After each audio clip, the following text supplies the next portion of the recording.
I was struck by the similarities between the recent fall of the Assad government, the Assad, you can say, dictatorship in Syria, and the parallel with the holiday of Chanukah that's coming up in a few days. Because the Chanukah holiday actually happened in context of Syria. It was called the Seleucid Empire, which essentially was sometimes referred to Greco-Syrian. At its high point, it included everything from deep Asia, India, all the way to the west, including Greece and some of Europe. But when it began to diminish, it ended up being in Syria, Greece area.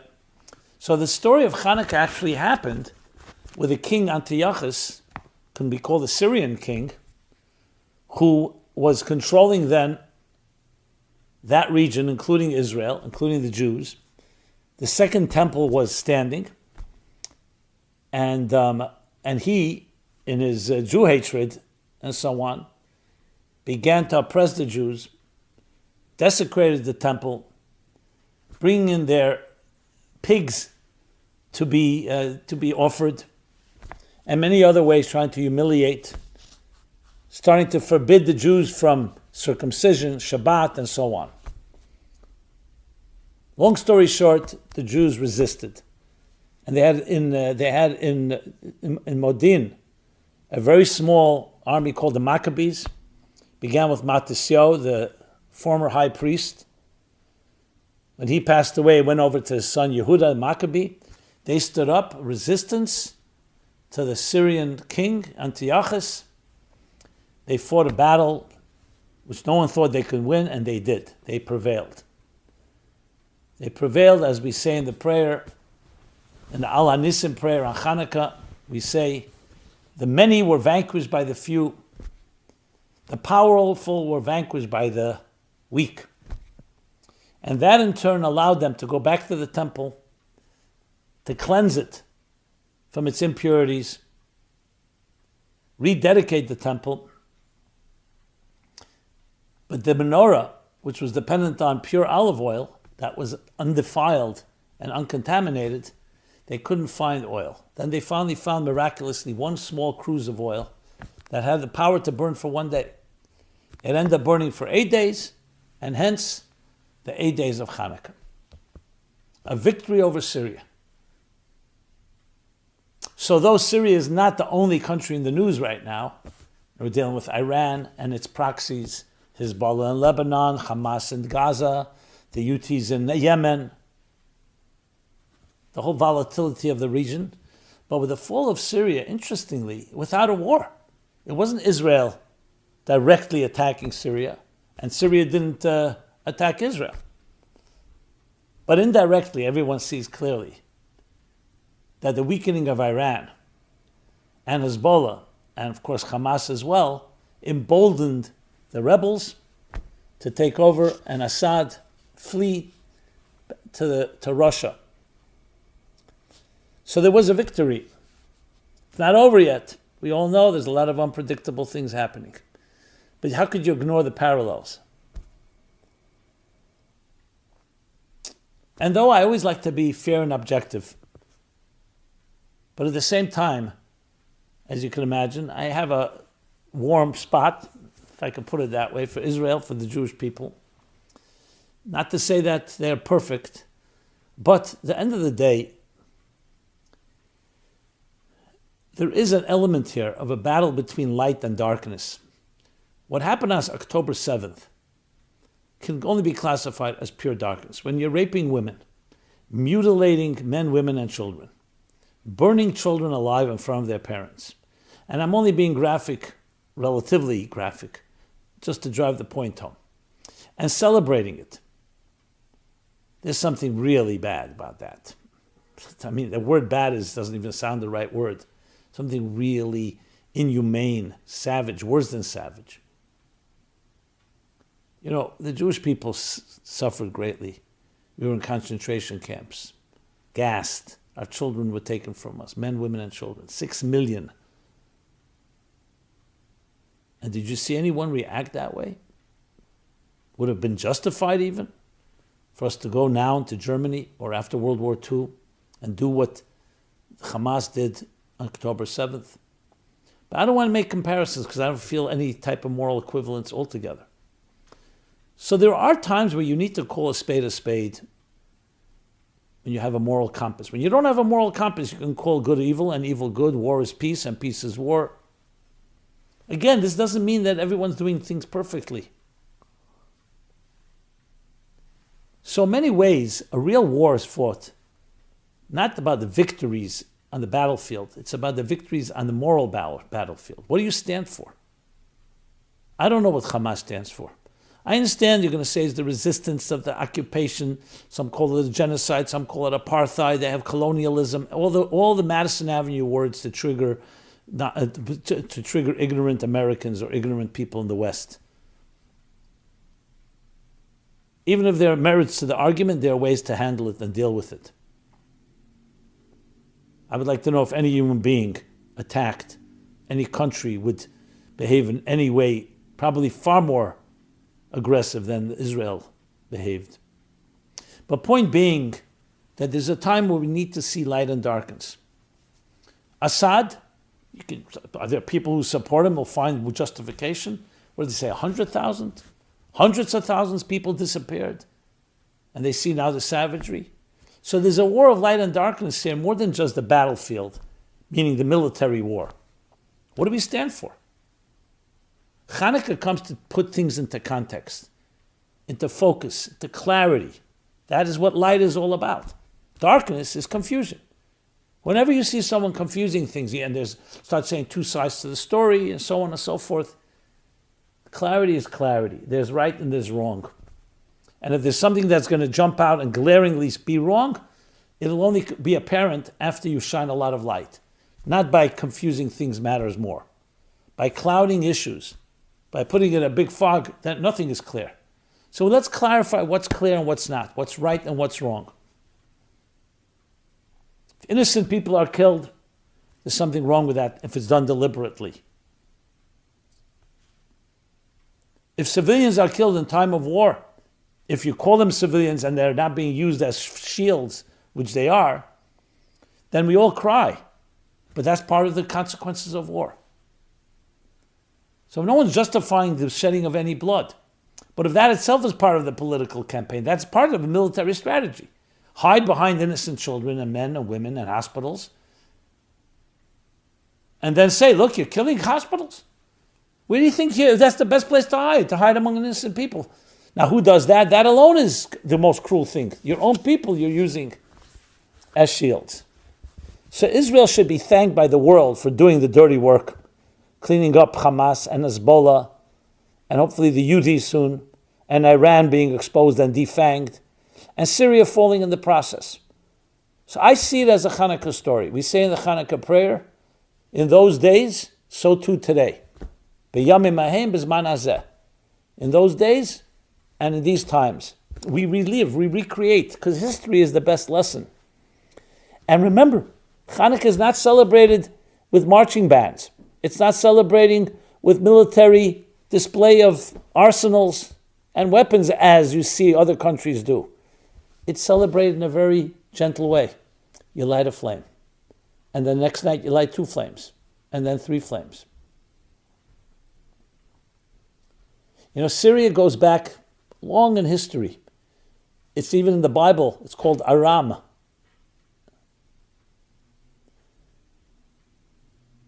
Many people lived there. Many Jews lived there for thousands of years. It's gone through its ups and downs. I know Syrian communities, Jewish communities living here in New York, other parts of the world that had to flee in 1947 due to them being persecuted. So our man in Damascus, to me, is the spark that still shines from the times of Chanukah when the Syrians were defeated. Then it required a war. Now it required doing the right thing, spreading enough light, and it dispels darkness. So automatically the darkness of Syria fell. Now our hope is that it should rise with light, not with another form of darkness. But that too can be achieved if the world unites around light and against darkness. Our man in Damascus, name of a book about Eli Cohen, an Israeli spy, between 1961 and 1964, 1965, until he was executed, hung by the Syrians, served as a spy, Israeli spy, reached the highest levels of the military, was able to pass on secrets that they say helped the Six-Day War victory by the Israelis. And then he was discovered. And they hung him in public for 6 hours to humiliate him, to show lessons. But the story is a far bigger one. Our man in Damascus means it goes back thousands of years, as I said. The sparks that were embedded in Syria, waiting to be released. So when you see history repeat itself in certain ways, you see certain justices emerging, always know there's a bigger story behind it all.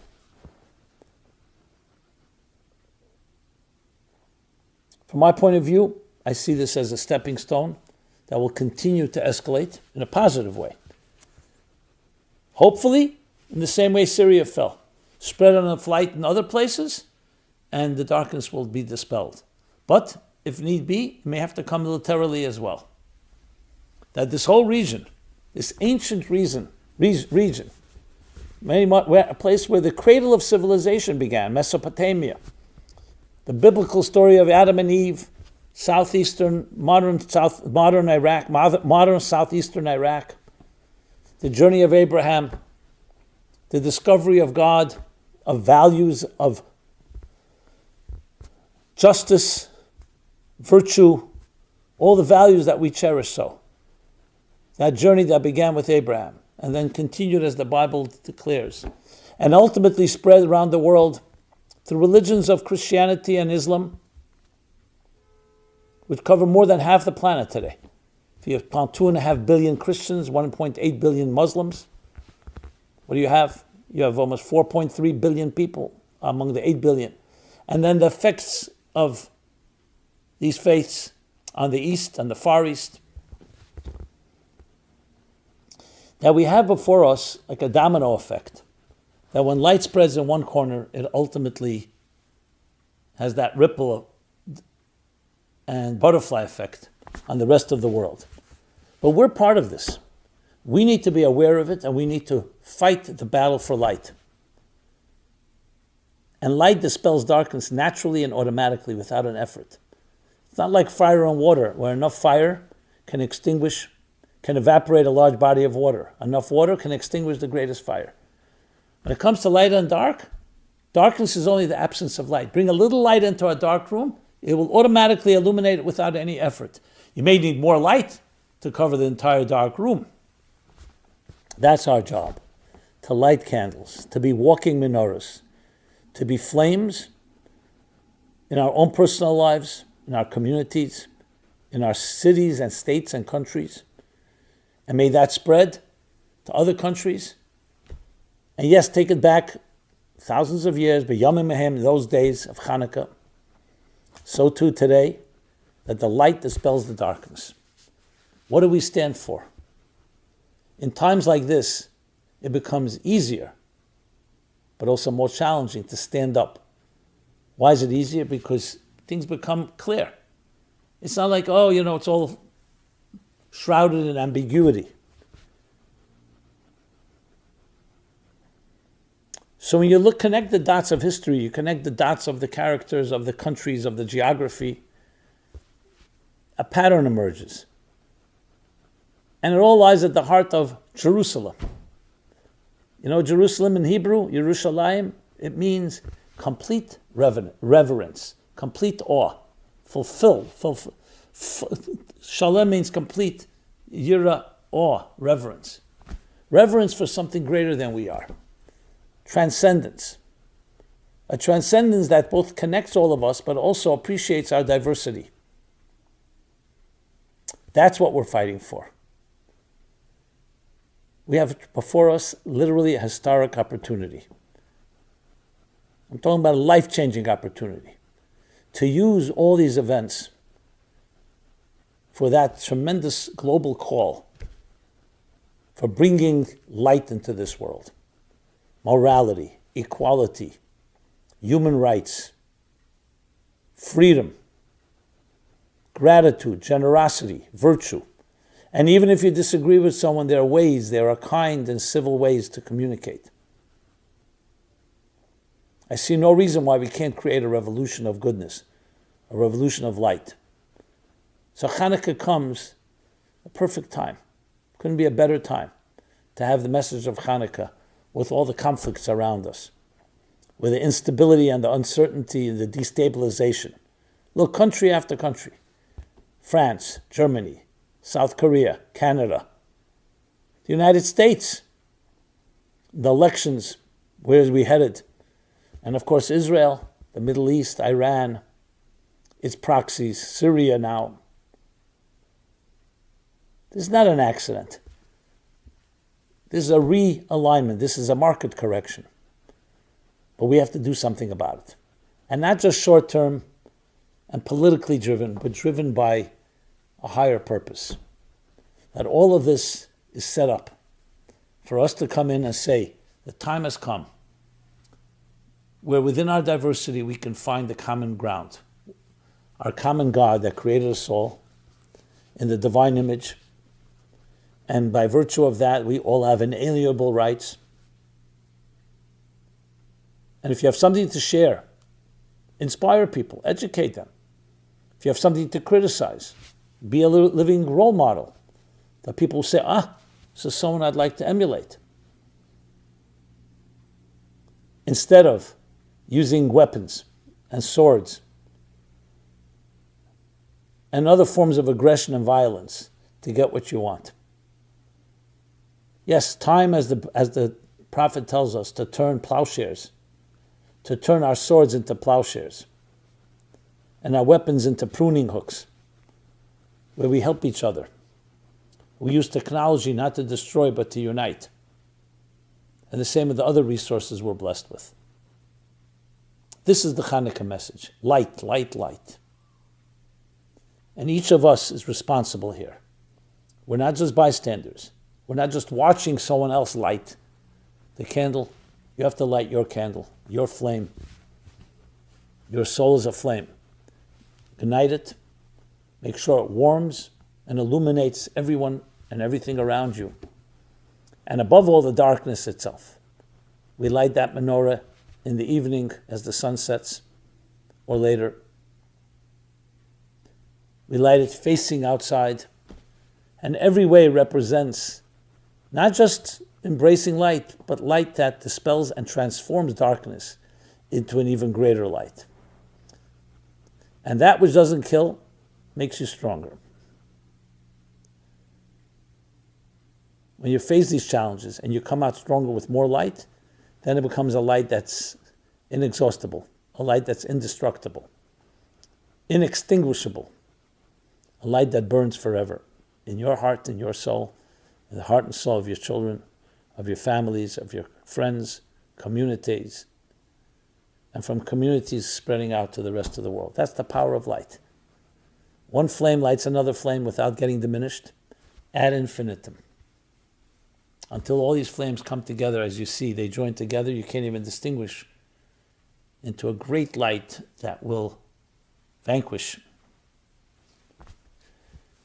and transform the entire world like oil that's consumed and absorbed by the wick and turns it all into a divine flame of light, of love, of warmth, and of beauty. Happy Hanukkah to everyone.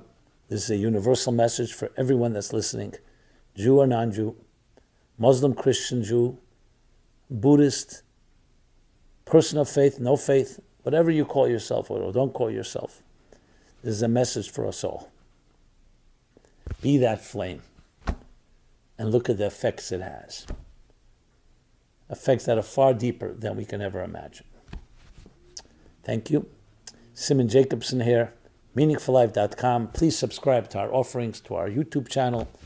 Please share, and please send us your feedback, your thoughts, and your comments. Be blessed, be well, and be illuminating